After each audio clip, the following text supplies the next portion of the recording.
అన్నట్టు దీన్ని వెంటేసుకుని ఎందుకు తిరుగుతున్నాడు చిత్రకారులు? నాకేం తెలుసు మని? మొగుడు పెళ్ళాలు వాళ్ళు వాళ్ళని అడిగితే తెలుస్తుంది, నన్ను అడిగితే నేనేం చెప్పగలను? ఓయ్ చిత్రకారులు, మీకు ముందు నుంచి చెప్తూనే ఉన్నాను, సత్యని ఆ కాకిని మొగుడు పెళ్ళాలు అనద్దు అని. అనకుండా ఎలా ఉంటాం? మనం అన్నా అనకపోయినా వాళ్ళు మొగుడు పెళ్ళాలే. మొగుడు పెళ్ళాలనే కదా కోర్టు విడాకులు ఇవ్వకుండా ఉంచింది. విడాకులు ఇస్తానంది, సరైన కారణం చెప్పమని అడిగింది కదా. మరి డైవర్స్ విషయం వీళ్ళేం తేల్చారు? ఈ విషయం గురించే నేను కూడా మొండి పట్టుపట్టి వీళ్ళని అడిగేశాను. అప్పుడు సత్య చెప్పే లోపే అప్పుడు వాడి ఫ్రెండ్ నుండి ఫోన్ వచ్చింది. ఆ పని మీద హడావిడిగా ఊరెళ్ళిపోయాడు. ఏ ఊరెళ్ళాడు? ఏమో నాకేం తెలీదు. ఇంకేం తెలుసు? ఏమీ తెలియకుండా ఇంట్లో ఉండి ఏం చేస్తున్నారు మీరు? కొత్తగా మాట్లాడతావేంటి మని?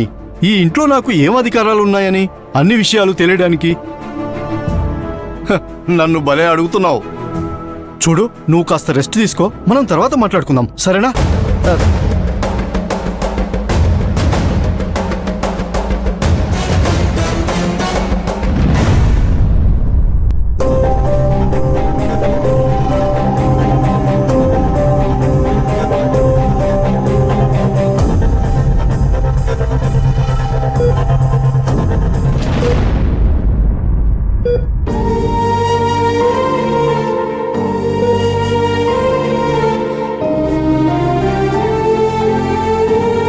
సార్, డిక్లరేషన్ ఫామ్ మీద సైన్ చేయండి.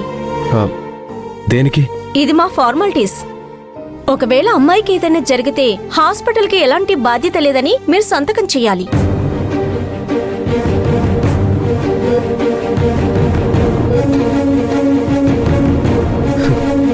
ఇవ్వండి.